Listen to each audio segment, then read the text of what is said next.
अच्छा, अब हम डिस्कस करते हैं कि ये मॉलिक्यूलरिटी क्या चीज है, ये ऑर्डर ऑफ रिएक्शन क्या चीज है। देखिए, ये मॉलिक्यूलरिटी जो रिकॉर्ड है, question. This is number of all reactants, number of all reactants involved in reaction, involved in reaction। किसी रिएक्शन में जितने लोग हिस्सा ले रहे हैं सबकी जमा को हम कहते हैं मॉलिक्यूलरिटी ऑफ रिएक्शन। अगर 2 बंदे हिस्सा ले रहे हैं तो इसकी मॉलिक्यूलरिटी 2 होगी। अगर 10 बंदे हिस्सा ले रहे हैं रिएक्शन में तो उसकी मॉलिक्यूलरिटी 10 होगी। अगर 100 बंदे रिएक्शन में हिस्सा ले रहे हैं तो उसकी मॉलिक्यूलरिटी 100 होगी। ठीक। अब ये जो ऑर्डर ऑफ रिएक्शन होता है, this is basically number of reactants, number of reactants involved in rate determining step. Rate determining step में, किसी रिएक्शन में रेट डिटरमाइनिंग स्टेप में जितने बंदे हिस्सा ले रहे हैं उस बंदों की तादाद को हम कहते हैं, शाबाश, order of order of, reaction. तो हम ऑर्डर ऑफ रिएक्शन कहते हैं। जिस तरह मैंने आपको मजाक में कहा था कि एक रिएक्शन जो होता है ये बेसिकली लड़ाई झगड़े होते हैं। अब जो लोग लड़ाई में हिस्सा ले रहे हैं उन सब को हम कहते हैं क्या, मॉलिक्यूलरिटी ऑफ रिएक्शन।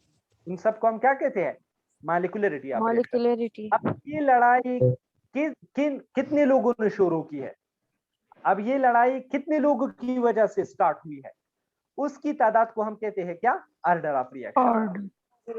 ठीक है, एक गांव और दूसरे गांव के बीच लड़ाई शुरू हो गई तो इस एक गांव और दूसरे गांव के सब लोगों को हम जमा करेंगे तो इसको हम कहते हैं मॉलिक्यूलरिटी ऑफ रिएक्शन। अब एक गांव और दूसरे गांव के बीच जब लड़ाई शुरू होती है तो कोई बंदा दूसरे बंदे के साथ पहले से लड़ा होगा ना, ठीक है। अब उन 2 लोगों को, ठीक है, जिन जिन लोगों की वजह से ये जो लड़ाई स्टार्ट हो रही है उसको हम कहते हैं ऑर्डर ऑफ रिएक्शन। उसको हम क्या कहते हैं, ऑर्डर ऑफ रिएक्शन कहते हैं। आप मेरी बात को समझ गए?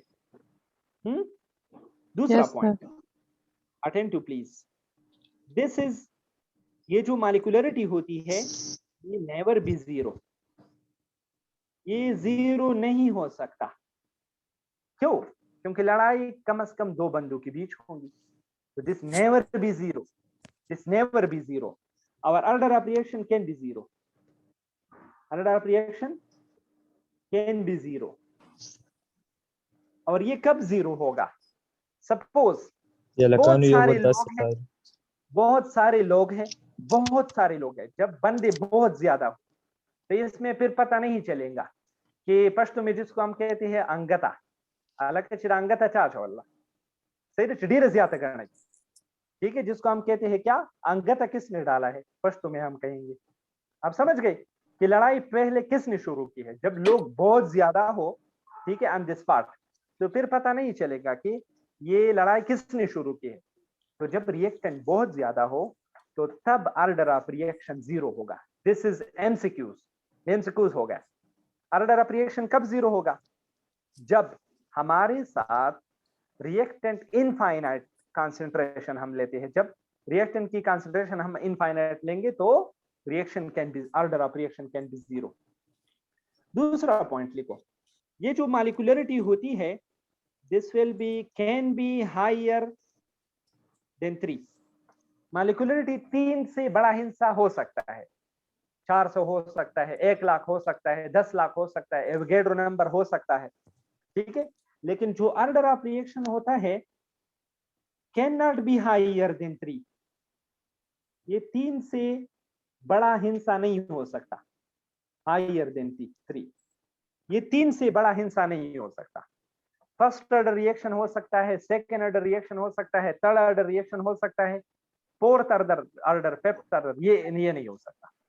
इसके साथ साथ वेरी वेरी इंपॉर्टेंट पॉइंट, इसको मैं रेड से लिख रहा हूं, ठीक है। ये जो मॉलिक्यूलरिटी होती है ये मोस्टली थ्योरेटिकल कॉन्सेप्ट होता है, थ्योरेटिकल कॉन्सेप्ट, ये थ्योरेटिकल कॉन्सेप्ट है, ठीक है। मॉलिक्यूलरिटी, बंदों को हम काउंट करेंगे, ये हो गया मॉलिक्यूलरिटी, बंदों को हम काउंट करेंगे, ये हो गया मॉलिक्यूलरिटी। अब जो ऑर्डर ऑफ रिएक्शन होता है, this is basically experimental technique, ये एक्सपेरिमेंटल टेक्निक है, ठीक है, या ये एक्सपेरिमेंटल कॉन्सेप्ट है, जिसको हम एक्सपेरिमेंटली मालूम करेंगे। आप मेरी बात को समझ गए? ऑर्डर ऑफ रिएक्शन को आप समझ गए कि नहीं? इसी तरह एक बात अपने साथ और नोट करो कि ये जो मॉलिक्यूलरिटी होती है, this is sum of all reactant involved in the rate involved in a reaction.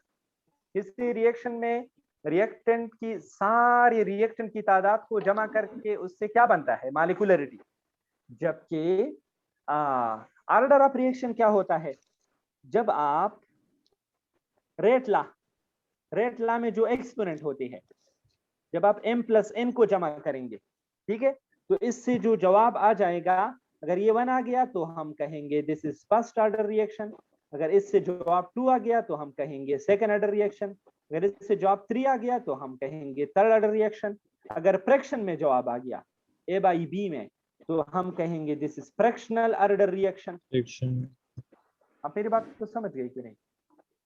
सादा सी बात यही है कि रिएक्शन में जितने लोग हिस्सा ले रहे हैं, इन सब की जमा को हम मॉलिक्यूलरिटी कहते हैं।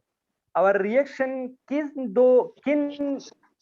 कितने लोगों पर डिपेंड करता है या कितने लोगों की वजह से स्टार्ट हुआ है, उसको हम कहते हैं ऑर्डर ऑफ रिएक्शन। एक लास्ट पॉइंट जो काफी इंपॉर्टेंट पॉइंट है, और वो ये है कि ये जो मॉलिक्यूलरिटी होती है, मॉलिक्यूलरिटी, ठीक है, ये इंडिपेंडेंट होती है।